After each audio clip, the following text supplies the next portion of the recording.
మోదీ గారు నాకు బాగా కావాల్సిన వ్యక్తి, ఆయన నాకు చాలా మంచి ఫ్రెండ్. కాకపోతే నేను హ్యాపీగా లేననే విషయం ఆయనకి తెలుసు. నన్ను హ్యాపీ చేయాల్సిన బాధ్యత ఆయనకు ఉంది.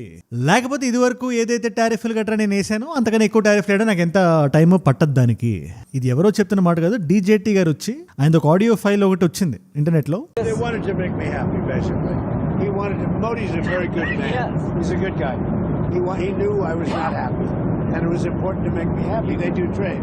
అందులో ఈ ఆయిల్ ఇష్యూ ఏదైతే ఉందో, ఏదైతే మనం రష్యా నుంచి మనం పర్చేస్ చేస్తున్నామో, గత 6-7 నెలల నుంచి గట్టిగా మాడుతున్నారు కదా, దాన్ని మళ్ళీ రీఇన్ఫోర్స్ చేస్తూ ఇంకా టారిఫ్లు వేస్తామని ఒక ధమ్కి ఇచ్చారు. ఈ టైమింగ్ మీరు చూస్తే కొంచెం ఇంట్రెస్టింగ్ ఉంటే జాగ్రత్తగా వినండి. నిన్నటి వీడియోలో మనం ఏం మాడుకున్నాం, Nicolas Maduro the sitting president of Venezuela అని. On paper sovereign country Venezuela అంటే, బయట మనం ఏదైనా మాడుకోవచ్చు, but it's an elected government. అలాంటి లీడర్ని అమెరికా లాంటి దేశం వచ్చి లాక్కెళ్ళిపోయి ఇవాళ యుఎస్ న్యూయార్క్ కోర్టులో కూర్చోబెట్టి ట్రయల్ జరిపించడం చాలా కొత్త విషయం, చాలా పెద్ద విషయం. President Nicolas Maduro, who was captured by US forces on Saturday, arrived at the Stewart Air National Guard base in New York. అలాంటి పెద్ద విషయానికి ఇప్పుడు మోదీ గారి మీద ట్రంప్ గారు వేసిన కామెంట్కి చాలా దగ్గర సంబంధం ఉంది. అండ్ వీటిలన్నిటికీ కారణం ధనం, మనీ. అండ్ ఇంకా గట్టిగా మాడాల్సి వస్తే క్రూడ్ ఆయిల్. మీకు చిన్న కాంటెక్స్ట్ ఇస్తాను. ప్రపంచం మొత్తంలోనే హైయెస్ట్ క్రూడ్ ఆయిల్ ఎవరి దగ్గర ఉంది అంటే మనకి సౌదీ అరేబియా అనే పేరు ఫస్ట్ వచ్చేస్తుంది, ఎందుకంటే వాళ్ళు ఎక్కువ ప్రొడ్యూస్ చేస్తారు కదా. కాకపోతే సౌదీ కన్నా ఎక్కువ క్రూడ్ ఆయిల్ ఉండే దేశం భూమి కింద ఒక దేశం ఉంది. దాన్ని వాళ్ళు సరిగ్గా వాడుకోవట్లేదు, ప్రొడ్యూస్ చేయట్లేదు, వాళ్ళ దగ్గర టెక్నాలజీ లేదు. ఆ దేశం పేరు వెనిజువేలా. ఇటువంటి డీజేటీ గారి కన్ను కూడా వెనిజువేలా మీద అందుకే పడింది. ఆయన డైరెక్ట్గా బయటకు వచ్చి ఓపెన్గా చెప్పరు. కానీ అమెరికాస్ లైన్ ఆఫ్ థాట్ ఎలా ఉంటుందో మన అందరికీ తెలుసు. ప్రపంచం మొత్తం నాదే అనేసుకుంటుంది, నా దగ్గర పవర్ ఉంది కాబట్టి. సో ఓవరాల్గా 1.7 trillion barrels of potential crude oil మన భూమి కింద ఉందంటే అందులో 303 బిలియన్ బ్యారెల్స్ వెనిజువేలా కిందనే ఉన్నాయి. దానికన్నా కిందే సౌదీ అరేబియా వస్తుంది, I think 280 or something. So 303 ఎక్కడ మీరే ఒకసారి ఊహించుకోండి మీరు. అంత ఆయిల్ మీద ఇప్పుడు వెనిజువేలా కూర్చుంది కదా. ఆ వెనిజువేలా ప్రెసిడెంట్ ఇవాళ అమెరికాలో ఉన్నాడు కదా. ఒకవేళ కానీ డీజేటీ గారు చెప్తున్నట్టు ఆయన బయటకు వచ్చి ఓపెన్గా చెప్తున్నారు చాలా క్లియర్గా, we will run the country. మీకు అర్థమవుతుందా అసలు ఆ స్టేట్మెంట్లో ఉండే? We are going to run the country until such time as we can do a safe, proper and judicious. ఇది 2026లో జరుగుతుందంటే నాకే నమ్మసక్యంగా లేదు. ఒక లీడర్ని తీసుకొచ్చేసి మేము రన్ చేస్తున్నాం కంటే నేను చెప్తున్నారు. ఏది దాని తర్వాత ఇంకో స్టేట్మెంట్ కూడా ఉంది. ఈ ట్రాన్సిషనల్ ఫేస్లో కొత్త గవర్నమెంట్ ఏర్పడే వరకు ఎవరైతే ప్రజల కోసం ఆలోచించే గవర్నమెంట్ అని వాళ్ళు చెప్తున్నారు. కానీ వాళ్ళకి అటు వెనిజువేలన్ ప్రజల మీద, ఇటు అమెరికన్ ప్రజల మీద, ఇద్దరి మీద వాళ్ళకి ధ్యాస లేదు. ఎవరి దగ్గర అయితే ఉందంటే డీజేటీ గారు ఎలక్షన్ క్యాంపెయినింగ్ చేసినప్పుడు ఒక ప్రామిస్ చేశారు, మీరు నాకు $1 బిలియన్ రైజ్ చేయండి ఫండ్స్ రూపంలో, తర్వాత మిమ్మల్ని నేను చూసుకుంటాను. కొన్ని వాగ్దానాలు చేశారు. ఆ వాగ్దానాల్లో వెనిజువేలా కూడా ఉంది. ఇప్పుడు ఈ కంపెనీస్ ఎవరైతే ఉన్నారో వాళ్ళు లాభపడతారు. నేను గట్టిగా సింపుల్గా చెప్పాలంటే ఈ ఆయిల్ రిఫైనరీస్ వాటి మీద డబ్బు చేసుకునే కంపెనీస్ వీళ్ళందరూ. సరే, మనందరికీ ఈజీగా అర్థమయ్యే పాయింట్లో చెప్పాలంటే ఈ వీకెండ్ వెనిజువేలా మీద దాడి జరిగింది. స్పెషల్ టీంలు, డెల్టా ఫోర్స్ అన్ని వెళ్ళి క్యాపిటల్ సిటీ కెరాకస్ ని బాంబ్ చేసి నికోలస్ మదురోని లాక్కొచ్చేశారు. ఈ విషయం ఎవరికైనా కానీ థర్స్డే కానీ ఫ్రైడే కానీ తెలుసుంటే వాళ్ళు ఇవాళ ఎంత డబ్బు సంపాదించుంటారు మీకు ఐడియా కూడా ఉండదు. ఎక్సాన్, జెఫ్రాన్ అనే కంపెనీస్ ఉన్నాయి ఇలా ఆయిల్ ఎక్స్ట్రాక్షన్ బేస్డ్ కంపెనీస్. వీటి షేర్స్ ఆల్మోస్ట్ 10-15% పెరిగిపోయినాయి 2-3 రోజుల వ్యవధిలో. ఎందుకంటే వెనిజువేలాకి ఆ కంపెనీలే కదా వెళ్ళి ఎక్స్ట్రాక్ట్ చేయాలి, ఆ కంపెనీకి ఎక్కువ డబ్బులు వస్తుంది, ఆ కంపెనీ మీద మనం డబ్బులు పెడదాం. Simple logic. ఇది ఇప్పుడు వెనిజువేలా సైడ్ జరుగుతుంది. కానీ దీనికి భారతదేశానికి ఏంటి సంబంధం అంటే అది మీరు తెలుసుకోవాలి. That is very very important. ఎందుకంటే మనం అల్టిమేట్గా మనకేంటి ఈ ఎంటైర్ ఇష్యూలో అంటే ఏదైతే యూఎస్లో గల్ఫ్ కోస్ట్ అని ఉంటుంది, లేదా ఓవరాల్ యూఎస్ఏ మనం చూసుకున్నా కూడా అక్కడ ఉండే రిఫైనరీస్ ఏవైతే ఉంటాయో హెవీ క్రూడ్ ఆయిల్, ఎక్కువ క్రూడ్గా ఉండే ఆయిల్ని రిఫైన్ చేయడానికి అవి నిర్మించబడి ఉన్నాయి. అండ్ వెనిజువేలా ఒకప్పుడు అమెరికాకి తోడుగా ఉండేది. తర్వాత అది ప్రో కమ్యూనిస్ట్ వెళ్ళిపోయింది. హ్యూగో షావేజ్ అని ఆ వ్యక్తి లీడర్షిప్లో. ఆయన కింద వచ్చిన వ్యక్తే ఈ నికోలస్ మదురో, ఒక బస్ డ్రైవర్ కొడుకు. ఈ కమ్యూనిస్ట్ భావజాలాలు ఉండే గవర్నమెంట్ అది. అలాంటి గవర్నమెంట్ అమెరికాకి ఎందుకు తోడుగా ఉంటుంది? ఉండదు. చైనాతో ఉంటుంది, రష్యాతో ఉంటుంది, ఇరాన్, క్యూబా ఇలాంటి దేశాలతో ఉంటుంది. సిమిలర్ ఐడియాలజీ షేర్ చేసే గవర్నమెంట్స్తో. సో నేచురల్గా మీ దగ్గర ఉండే ఆయిల్ని ఎవరికి ఇస్తుంది? క్రూడ్ ఆయిల్ని, హెవీ క్రూడ్ ఆయిల్ని. అమెరికాకి అయితే ఇవ్వదు కదా, ఇస్తుంది కొద్దిగా గొప్ప ఇస్తుంది, కానీ మోస్ట్లీ చైనాకి పంపిస్తుంది. ఇది డీజేటీ గారికి నచ్చలా. ఆ ఆయిల్, హెవీ క్రూడ్ ఆయిల్ మొత్తం మాకే కావాలి, రిఫైనరీస్లో మేము అదే వాడాలని చెప్పి ఒక ప్రెషర్ పెట్టడం మొదలుపెట్టారు. ఇన్ఫాక్ట్ ఈ ప్యారలల్గా ఏం నడుస్తుంది అంత వెనిజువేలన్ ఆయిల్ యూఎస్లో లేదు కాబట్టి కెనేడియన్ సవర్ ఆయిల్ అని ఉంటుంది. ఆ ఆయిల్ని యూఎస్లో ఉండే షేల్ ఆయిల్ అని ఉంటుంది. చాలా దీంట్లో మనం ఎక్కువ డీటెయిల్స్లోకి వెళ్ళదు, కానీ ఈ షేల్ ఆయిల్ ఈ రిఫైనరీకి పనికిరాదు కాబట్టి కెనేడియన్ ఆయిల్ని తెచ్చి ఈ షేల్ ఆయిల్ని అందులో కలిపి ఒక రకమైన ఒక సెటప్ లాంటిది చేసుకొని ఈ రిఫైనరీస్ మొత్తానికి పని పడేలా చూసుకుంటున్నారు. బట్ ఇప్పుడు వెనిజువేలన్ ఆయిల్ వస్తుంది కాబట్టి కెనేడియన్ ఆయిల్ యూఎస్కి అంత అవసరం లేదు కాబట్టి, అసలు ఆ ఆయిలే అవసరం లేకపోతే దాంట్లో కలపాల్సిన షేల్ ఆయిల్ ఏదైతే ఉంటుందో, ఏదైతే యూఎస్కి సంబంధించిన ఆయిల్, ఆ ఆయిల్ ఇప్పుడు ఎక్కువ అయిపోతుంది, ఎక్సెస్ అయిపోతుంది. కాబట్టి సప్లై ఈ వెనిజువేలన్ ఆయిల్ చాలా కాస్ట్ కూడా తక్కువ, $56 ఉంటుంది ఒక బ్యారెల్, ప్రాఫిటబుల్ గా అమ్మాలంటే కూడా. బట్ ఈ షేల్ ఆయిల్ అలా చాలా కాస్ట్లీ ఆయిల్. ఇప్పుడు ఈ కాస్ట్లీ ఆయిల్ని ఇండియాకి అంటగడదామని చూస్తుంది అమెరికా. సింపుల్, వాళ్ళ దగ్గర ఎక్కువ ఉంది కాబట్టి ఎవరో ఒకరికి అమ్మాలి. హైయెస్ట్ కొనే వాళ్ళు ఎవరున్నారు? ఫస్ట్ చైనా ఉంది, తర్వాత భారతదేశం ఉంది. చైనానా చెప్తే ఒక పట్టాన మాట ఎందు. భారతదేశం మనం కొంచెం మౌనంగా ఉన్నాం కాబట్టి, ట్రేడ్ టాక్స్ చేయడానికి ఇంకా మనం ప్రయత్నిస్తున్నాం కాబట్టి, మన మీద ఒక ప్రెషర్ టాక్టిక్ ని డీజేటీ గారు ఈ స్టేట్మెంట్ ద్వారా ఇచ్చారు. It's very very simple. ఇప్పుడు దీని మీద మనం ఎలా రియాక్ట్ అవుతుంది అనేది వాళ్ళ వీడియోలో మనం మాడదాం. దానికన్నా ముందు ఒక చిన్న మాట, దిస్ ఇస్ ద టైం, మన సాలిడారిటీని చూపించే టైం ఇది. ఈ వీడియోస్ ని బలంగా మీరు సపోర్ట్ చేయాల్సిన టైం ఇది. మన పవర్ ఏంటో చూపించాల్సిన టైం ఇది. నా వీడియోస్ ని కానీ మీరు డైలీ చూస్తున్నట్టుంటే ఖచ్చితంగా కింద కనబడే సబ్స్క్రైబ్ బటన్ నొక్కి పెట్టేసుకోండి. అండ్ మీ పవర్ ని అండ్ మీ ఇష్టాన్ని నా మీద జస్ట్ కింద కనబడే లైక్ బటన్ కొడుతూ చూపించండి అంతే. నేను ఏ రోజు ఆగను, తగ్గను. వీడియో డైలీ వస్తుంది ఖచ్చితంగా. సబ్స్క్రైబ్ చేశారుగా, లైక్ కొట్టారుగా, డన్. డైరెక్ట్గా భారతదేశ పర్స్పెక్టివ్లో మనం చూడాల్సి వస్తే, లాస్ట్ 6 monthsలో మనం రష్యన్ ఆయిల్ కొండను తగ్గించడం పక్కన పెట్టండి, పెంచాం మనం. 6 months హైని మనం మొన్న నవంబర్లో మనం చూసాం. 1.8 million barrels per day. తక్కువ మాట కాదు అది. ఇప్పుడు దాకా కొన్ని బిలియన్ బ్యారెల్స్ మనం రష్యా నుంచి కొంటూనే ఉన్నాం. వాళ్ళు మనకి మంచి ధరకి ఇస్తున్నారు. ఎట్ ద సేమ్ టైం అమెరికాతో కూడా మనం ఒక సత్సంబంధం పెట్టుకుందాం అని చెప్పి రష్యాకి మనం చిన్న రిక్వెస్ట్ మనం పెట్టాం. వీక్లీ బ్యారెల్స్ ఏంటా కదా ఒకసారి మీరు ఇవ్వండి, మాకు కావాల్సిన సప్లైని అమెరికా నుంచి ఎంత, రష్యా నుంచి ఎంత, ఒక కొత్త ట్రేడ్ డీల్ లాంటిది ఒకటి మేము నడుపుతాం అని చెప్పి ఇండైరెక్ట్గా చెప్పకనే మనం చెప్పాం. యూఎస్ కూడా కొంచెం అఫెండ్ అవ్వకూడదని చెప్పి. చూద్దాం అది ఎక్కడ దాకా వెళ్తే మనం చూడాలి. కానీ ఈ షేల్ ఆయిల్ గట్రా మనం అమెరికా నుంచి కొనడం మొదలు పెడితే చాలా ఎక్కువ ధర ఇచ్చి కొనాల్సి వస్తుంది. దాన్ని రిఫైన్ చేసే టెక్నాలజీ మన దగ్గర ఉంది, కానీ అంత ఎక్స్ట్రా ప్రైస్ మనం పెట్టడం జస్ట్ డీజేటీని హ్యాపీ చేయడానికి అది ఎంతవరకు కరెక్ట్ అని ఐ డోంట్ నో. ఓవరాల్గా మనకి ఏది ఎప్పుడు ఎలా బెనిఫిట్ అవుతుందో మనం చూడాలి. ఆయన ఎంత ప్రెషర్ టాక్టిక్స్ వాడుతున్నారో, ఆ ప్రెషర్ టాక్టిక్ ఒకవేళ మన బ్రేకింగ్ పాయింట్ దాకా వస్తే మనం ఏం చేయాలి అనే పాయింట్ మీద మనం ఆలోచిస్తున్నాం ఇప్పుడు ప్రస్తుతానికి. Because that is the most realistic thing. ఓవరాల్గా మనం ప్రపంచం నుంచి కొనే ఆయిల్లో, క్రూడ్ ఆయిల్లో రష్యా నుంచే 35% మనం తీసుకుంటాం. మనం లాస్ట్ ఇయర్ నవంబర్ 2024 నుంచి ఈ ఇయర్కి 7% పెరిగింది, కానీ తగల. అందుకని మనం 2 కోణాల్లో మనం చూడొచ్చు. డీజేటీ గారు మనకి ఏదైతే వార్నింగ్ ఇస్తున్నారో, ఆ వార్నింగ్ నిజంగానే వార్నింగా లేకపోతే ఇది ఒక బ్లఫ్ లాంటిదా అని చూడాలంటే, ఎందుకంటే యూఎస్ నష్టపోతున్నా మనం నష్టపోతున్నా కూడా మనం చూడాలి. ఫస్ట్ ఆఫ్ ఆల్ ఏవైతే మనకి 50% టారిఫ్ మన మీద ఇప్పుడు ప్రస్తుతానికి భారతదేశం మీద ఉందో, అందులో engineering goods exempted, pharmaceuticals exempted, electronics exempted. ఎందుకు ఈ 3 అంటే, ఈ 3 భారతదేశంతో యూఎస్కి అవసరం.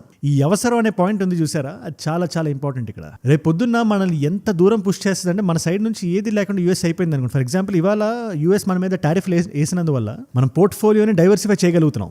యూఎస్ కాకపోతే యూకే కాకపోతే ఆస్ట్రేలియా, లేకపోతే న్యూజిలాండ్, ఇలాంటి దేశాలన్నిటితో FTAలు గట్రా సైన్ చేస్తున్నాం మనం. Australia has provided duty-free access to all Indian exports starting today under the Economic Cooperation and Trade Agreement between. మనకి తెలియకుండానే మనకు మంచి జరుగుతుంది, బట్ అది యూఎస్తో బ్రేకింగ్ పాయింట్ దాకా రాకుండా చూసుకోవాలనేది మన ప్లాన్ ఇప్పుడు ప్రస్తుతానికి. ఇన్వేస్ యూఎస్ సైడ్ నుంచి వెళ్ళి మనం ఈ గేమ్ని ఒకసారి మనం చూడాలంటే, ఈ జియోపొలిటికల్ చెస్ని వెనిజువేలాని మనం ఎగ్జాంపుల్గా తీసుకుందాం ప్రస్తుతానికి. వాళ్ళు బయటకు ఏం చెప్తారు, డ్రగ్స్ వస్తున్నాయి వెనిజువేలా నుంచి, కోక్ గట్రా వస్తుంది, పక్కనే కొలంబియా ఉంది, ఆ గుస్తావో పెట్రోన్ కూడా బెదిరించాడు డీజేటీ, వెనిజువేలా తర్వాత మీ మీదే నా కన్ను ఉంటుంది అని. ఇన్ఫాక్ట్ మీరు నమ్మరు, నేటో కంట్రీ డెన్మార్క్ అని బెదిరిస్తున్నాడు. గ్రీన్లాండ్ ఇప్పుడు మాకు ఇట్స్ ఆర్ రైట్ నౌ, మాకు కావాలది, మా సెక్యూరిటీకి అది అవసరం అని చెప్పి అడుగుతుంటే డెన్మార్క్, అరే బాబు మేము నేటో మీతో కలిసి ఉన్నాం, మేము మమ్మల్ని బెదిరిస్తే మీకేం వస్తుందని చెప్పి అడుగుతుంది డెన్మార్క్. సో ఆయన మాటలకు అడ్డు లేకుండా వెళ్ళిపోతుంది అనే విషయం మనందరికీ అర్థమవుతుంది. కానీ ఇక్కడ డబ్బు మాట్లాడుతుంది అండ్ డబ్బు వెనకాల అమెరికా ఉంటుంది అని క్లియర్గా మీకు అర్థం కావాలంటే మీరు జస్ట్ చూడండి ఒకసారి.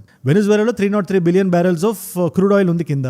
ఒక్కొక్క బ్యారెల్ ఎంత అని చెప్పాను ఇందాక, $56 యావరేజ్. దీన్ని మనం ఒక్కసారి మనం మిక్స్ చేస్తే $17.3 trillion. అంటే మీరు చైనాని అమెరికాని తీసేస్తే ప్రతి దేశపు జీడిపి కన్నా ఎక్కువ క్రూడ్ ఆయిల్ రూపంలో వెనిజువేలా కింద ఉంది. ఆ డబ్బు మీద డీజేటీ కన్ను పడింది.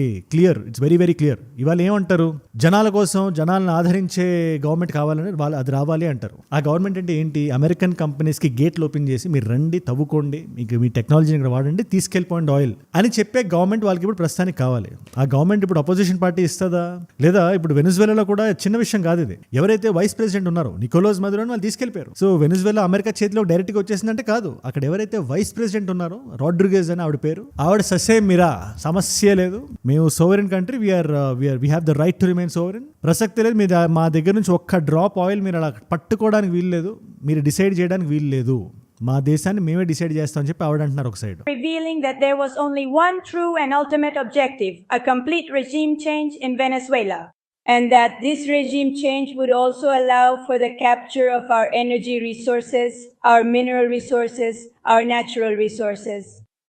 ఈవిడికి అపోనెంట్ ఒక ఆవిడ ఉన్నారు, మొన్నే నోబెల్ ప్రైజ్ కూడా వచ్చింది ఆవిడకి, మొచాడో అనుకుంటా ఆవిడ పేరు, సరిగ్గా పలుకుతున్నాను చూడండి, but I think that is the name of her, Corina మొచాడో.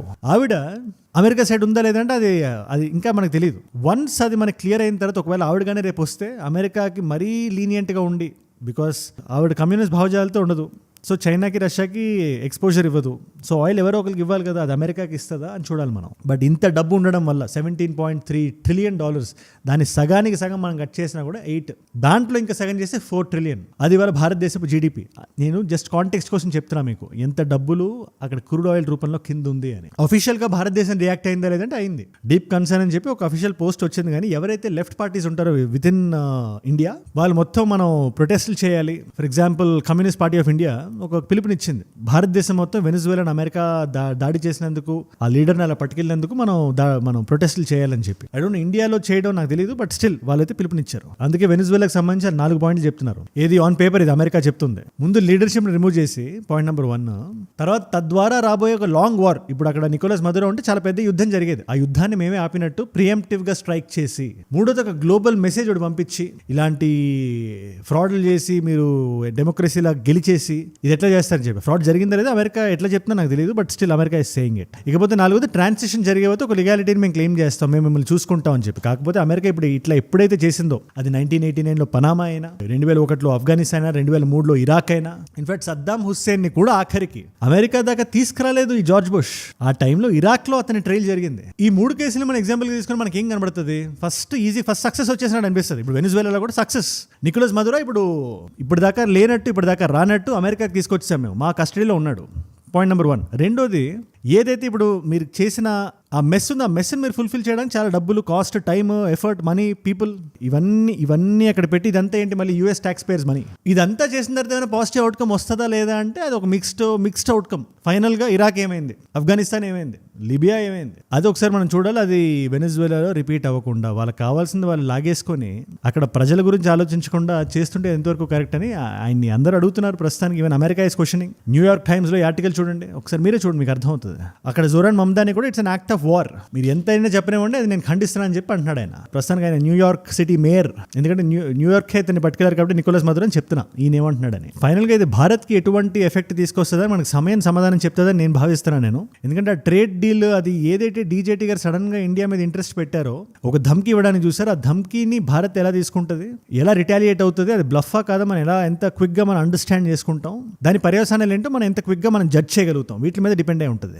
Because బెదిరించడం ఏముంది, బెదిరించడం సింపుల్, కానీ తట్టుకొని నిలబడడం కష్టం. ఇవాల్టి మల్టిపుల్ చాయిస్ క్వశ్చన్ మీ అందరికీ, వెనిజువేలా అనే దేశం బొలీవియన్ రిపబ్లిక్ ఆఫ్ వెనిజువేలాగా ఎప్పుడు పేరు మార్చుకుంది, అది ఏ సంవత్సరంలో, ఒక కొత్త రాజ్యాంగం వచ్చిన తర్వాత, అదే సంవత్సరం జాగ్రత్తగా వినండి. Option A is 1995, option B is 1997, option C is 1999, option D is 2001. మీకు సమాధానం తెలిసే కింద రండి. తెలుసుకుందాం అనుకుంటే ఇన్స్టాగ్రామ్కి వచ్చేసేయండి, అక్కడ అజయ్ ఫ్రమ్ ఏజూడ్ అని ఉంటుంది, అజయ్ ఫ్రమ్ అని రాస్తే వచ్చేస్తుంది. It's a verified profile, tick mark ఉంటుంది. మన యాక్టివిటీ అక్కడ ఇంకా చాలా స్ట్రాంగ్ అవుతుంది ఆన్ ఇన్స్టాగ్రామ్. ఒకసారి చూడండి మీరు ప్రొఫైల్ని. అండ్ నాకు ఏదైనా ఇట్లాంటి వీడియో ఐడియా టాపిక్స్ మీరు ఇద్దాం అనుకున్నా కూడా DMస్కి it's a great place. In fact మీ ఫీడ్బ్యాక్ తీసుకొని ఇక్కడ నేను ఏమైనా చేంజ్లు చేయాలని చేస్తాం. సో ఈ టైట్ నెట్ కమ్యూనిటీలో మీరు కూడా భాగం అవుదాం అనుకుంటే ఇన్స్టాగ్రామ్కి వచ్చేసేయండి. అండ్ ఏజూడ్ గ్లోబల్ అని మనకు ఇంకో ఛానల్ ఉంది ఇంగ్లీష్లో. మీ నాన్ తెలుగు ఫ్రెండ్స్కి ఇంగ్లీష్లో ఇలాంటి కాంటెంట్ మీరు షేర్ చేద్దాం అనుకుంటే it's a great place. And మీరు ఇక్కడ దాకా ఈ వీడియోలో వచ్చారంటే ఈ వీడియోస్ మిమ్మల్ని ఆకట్టుకుంటున్నాయి, ఒక వాల్యూ పొందుతున్నారు. Thank you so much for that. మీరు ఇస్తున్న వాచ్ టైం, రిటెన్షన్ ఉంది కదా, ప్రాణం పెట్టి నన్ను పనిచేయడానికి, రోజు నిర్భయంగా నిర్మోహమాటంగా మాట్లాడడానికి నన్ను ప్రేరేపిస్తుంది, ప్రోత్సహిస్తుంది. అండ్ మీ అందరికీ తెలిసిందే కదా, ఎటువంటి ఇష్యూ వచ్చినా కూడా ఈ వీడియోస్ నేను ఆపను. ఇది ఖచ్చితంగా మీకు మీ వరకు నేను డైలీ తెచ్చేయాలని నేను చూస్తాను. ఈ కమిట్మెంట్ మీరు ఏదైనా రివార్డ్ ఇద్దాం అనుకుంటే జస్ట్ కింద కనబడే సబ్స్క్రైబ్ బటన్ నొక్కి పెట్టేసుకోండి అండ్ లైక్ బటన్ కొట్టండి. మీ ఫీడ్లోకి మీరు పడుకునే ముందు, మీరు ఆఫీస్ నుంచి కాలేజ్ నుంచి వెనక్కి వచ్చిన తర్వాత ఒక 10-15 నిమిషాలు నాకు కేటాయించండి చాలా, ఈ నాలెడ్జ్ పిల్ కోసం. గ్లోబల్గా నడుస్తున్న టాపిక్స్ నుంచి ఇక్కడ మన తెలుగు స్టేట్స్లో జరుగుతున్న బర్నింగ్ ఇష్యూస్ వరకు ఒక స్ట్రాంగ్ పవర్ఫుల్ వాయిస్ రూపంలో మీ ముందుకు వచ్చేస్తాను నేను. సబ్స్క్రైబ్ చేశారుగా? డన్. మీకోసం 2 వీడియోస్ పెడతాను ఇక్కడ. ఈ వీడియో వెనిజువేలా ఎట్లా అసలు క్యాప్చర్ చేసింది అమెరికా అంటే క్రిస్టల్ క్లియర్ ఎక్స్ప్లెనేషన్ ఇక్కడ వీడియో ఉంది. లేదు డీజేటీ గారిది ఏదైనా ఇష్యూ బేస్డ్ వీడియో ఇండియాకి సంబంధించి, టారిఫ్లకు సంబంధించి చూడాలంటే ఆ వీడియో ఇక్కడ ఉంది. మీకు ఏ వీడియో ఇంట్రెస్ట్ ఉంటే ఆ వీడియో చూడండి. నేను మళ్ళీ మిమ్మల్ని రేపు కలుస్తా ఇంకో వీడియోతో. మనందరం కలిసి పెరగాలి, కలిసి ఎదగాలి. Let us all grow together. Let us all rise together. Rise above ignorance, rise above arrogance, rise above hate. ఏజూడ్ అంటే మనం. జై హింద్, జై భారత్, జై ఆంజనేయ, ఓం నమః శివాయ.